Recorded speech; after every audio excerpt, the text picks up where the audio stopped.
Sound of Music wasn't just a wholesome family musical. It was a battlefield of egos, accidents, and last-minute chaos that nearly derailed one of the most beloved films in history. What looked like a picture-perfect Salzburg fairy tale hid dangerous stunts, angry locals, and actors at war with themselves and each other. Today, we're counting down 20 weird facts about the Sound of Music, secrets that even die-hard fans don't know. From real near-death experiences to studio fights that could have killed the movie, this is the story behind the sweetness. And stick around for the bonus fact. It's the one that forever changes how you see the film. Let's begin. Number 20. Julie Andrews nearly got knocked out by a helicopter. That iconic opening shot, Andrews twirling on a mountain meadow, looks serene. But behind the camera, it was brutal. A helicopter circled her to capture the sweeping shot, its downdraft blasting so violently it sent her tumbling into the grass over and over.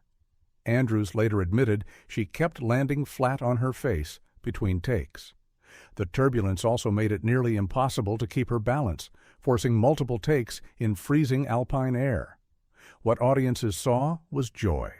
What she felt was pain, not a graceful dance, but a dangerous stunt. That scene nearly injured its star before the film even truly began.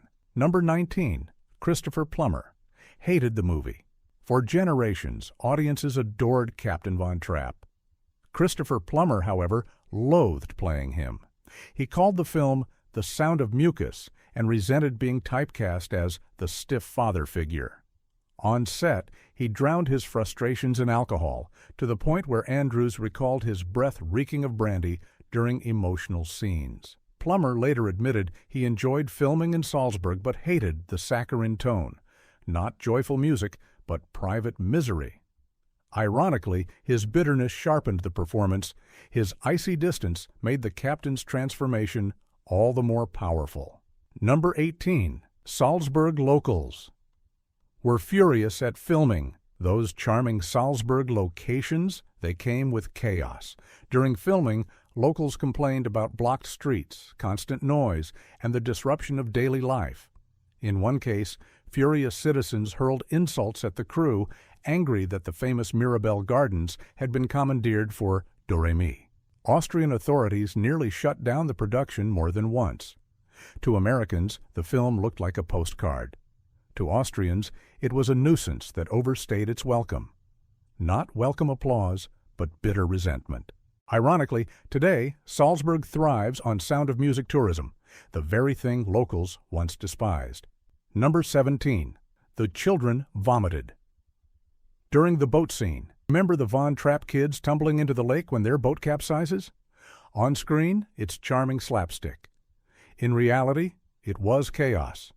The children weren't strong swimmers, and during one take, young actress Kim Karath, Gretel, nearly drowned when Andrews accidentally fell the wrong way and couldn't catch her. Crew members had to jump in and save her. Worse, the cold lake water made several children violently seasick.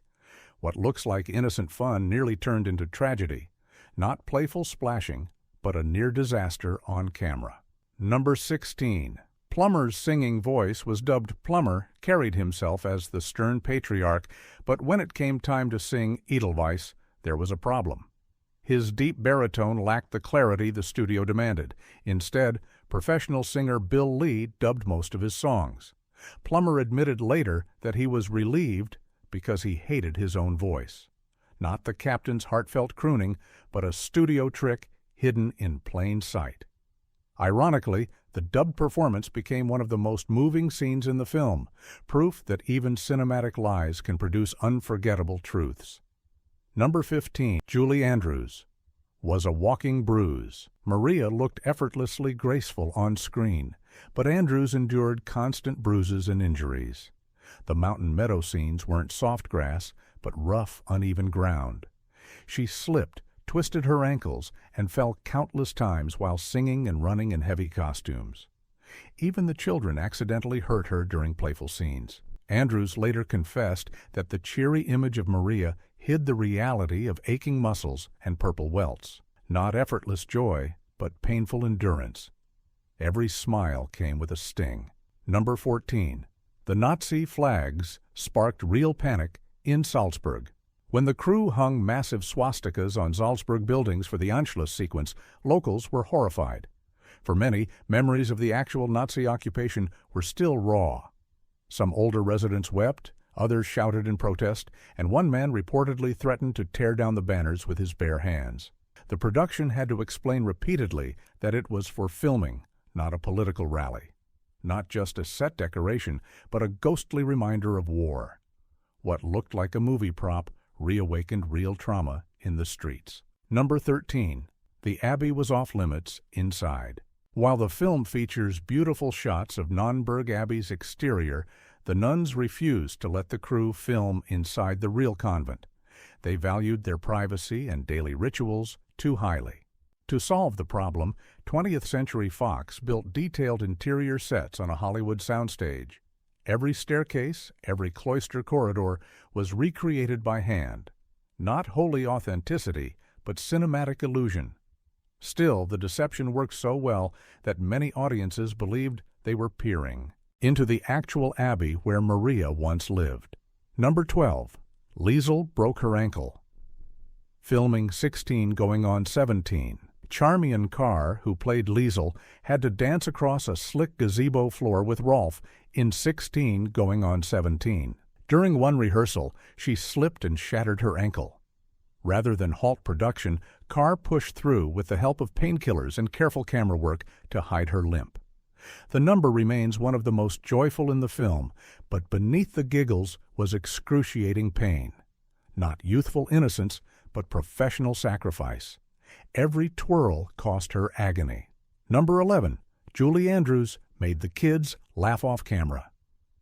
Constantly, Andrews became a second mother to the child actors, but she had one habit that broke their discipline: dirty jokes. Between takes, she entertained the children with silly songs and risque humor to keep them relaxed. Crew members remembered entire shooting days lost to laughter when Andrews couldn't resist pulling a prank. The image of a prim, angelic Maria hides a bawdy, mischievous Andrews who kept spirits alive on grueling days. Not just saintly charm, but playful rebellion. Number 10. The gazebo nearly killed Charmian Carr. Twice. The gazebo, now a tourist landmark, was a nightmare on set.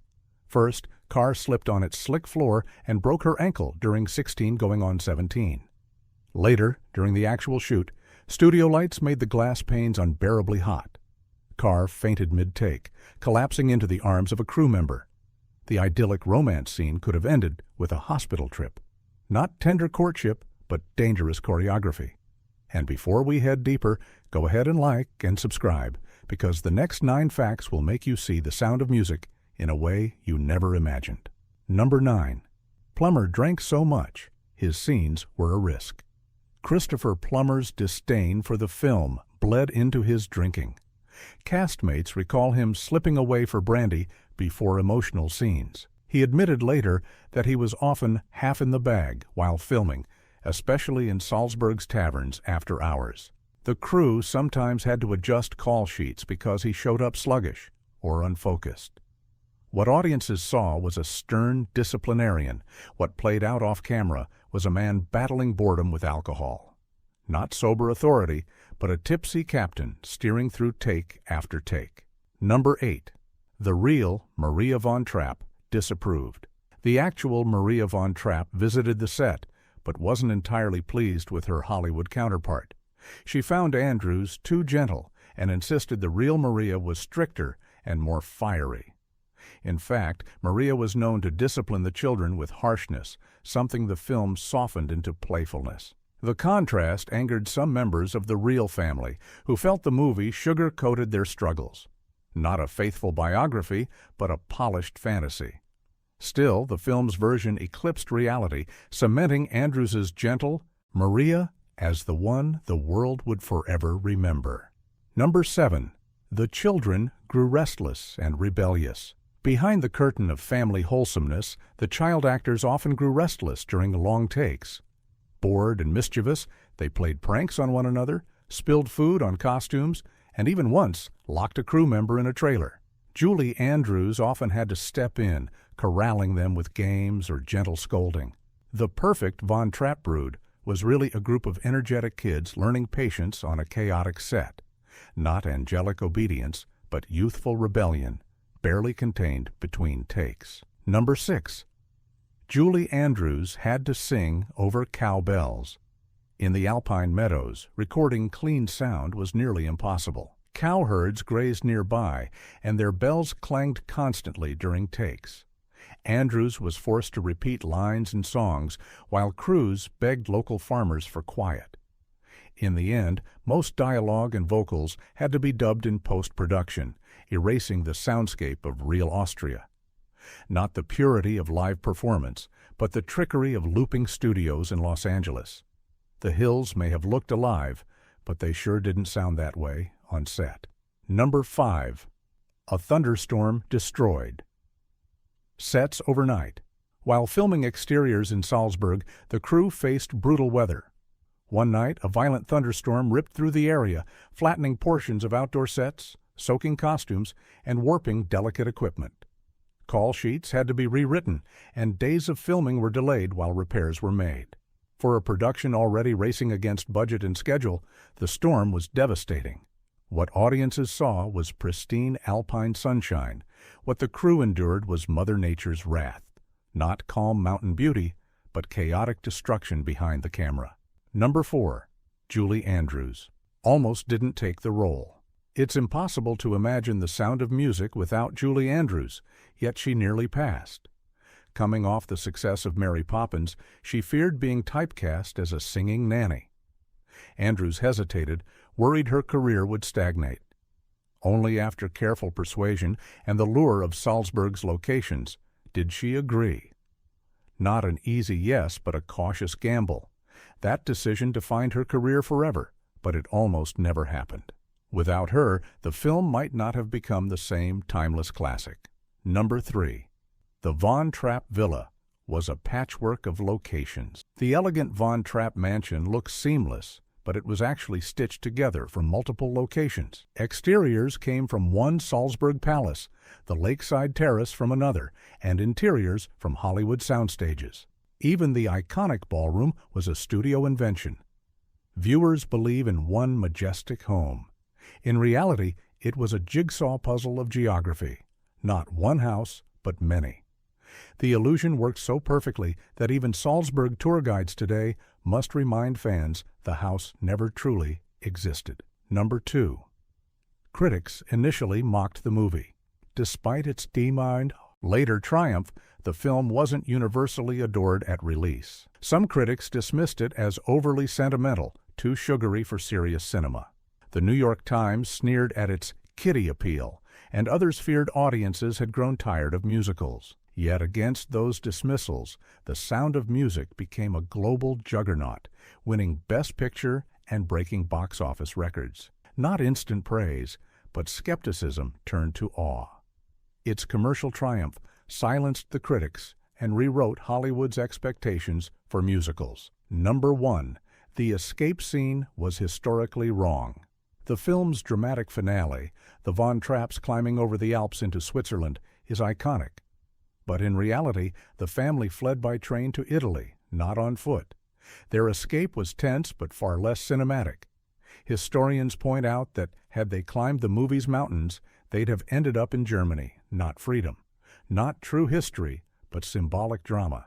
Still, that creative liberty gave the world one of cinema's most unforgettable final images. A family walking toward destiny. Bonus fact. Julie Andrews' yodel scared real animals. Offset. During The Lonely Goat Herd, Andrews trained her voice to deliver piercing yodels. On set, her sound tests were so powerful they spooked nearby farm animals. Goats bolted, birds scattered, and handlers had to calm the chaos before cameras rolled. What seems like playful fantasy actually sparked real pandemonium. Not just a children's puppet show, but a sonic blast that sent Salzburg's livestock into a frenzy. A fitting reminder. The Sound of Music wasn't only alive for audiences, it was alive for every creature within earshot. The Sound of Music looked like a perfect fairy tale, but behind its polished frame lay accidents, rebellion, and raw human struggle. The sweetness masked bruises, drunken nights, angry locals, and terrified children. Yet from that chaos emerged one of cinema's most enduring legacies, a film that healed, inspired, and echoed across generations. Its sound wasn't just music, it was resilience, crafted in the shadow of disaster. If you learned something new today, drop a comment with your favorite fact, hit like and subscribe, and remember, even the brightest melodies often come from the stormiest rehearsals.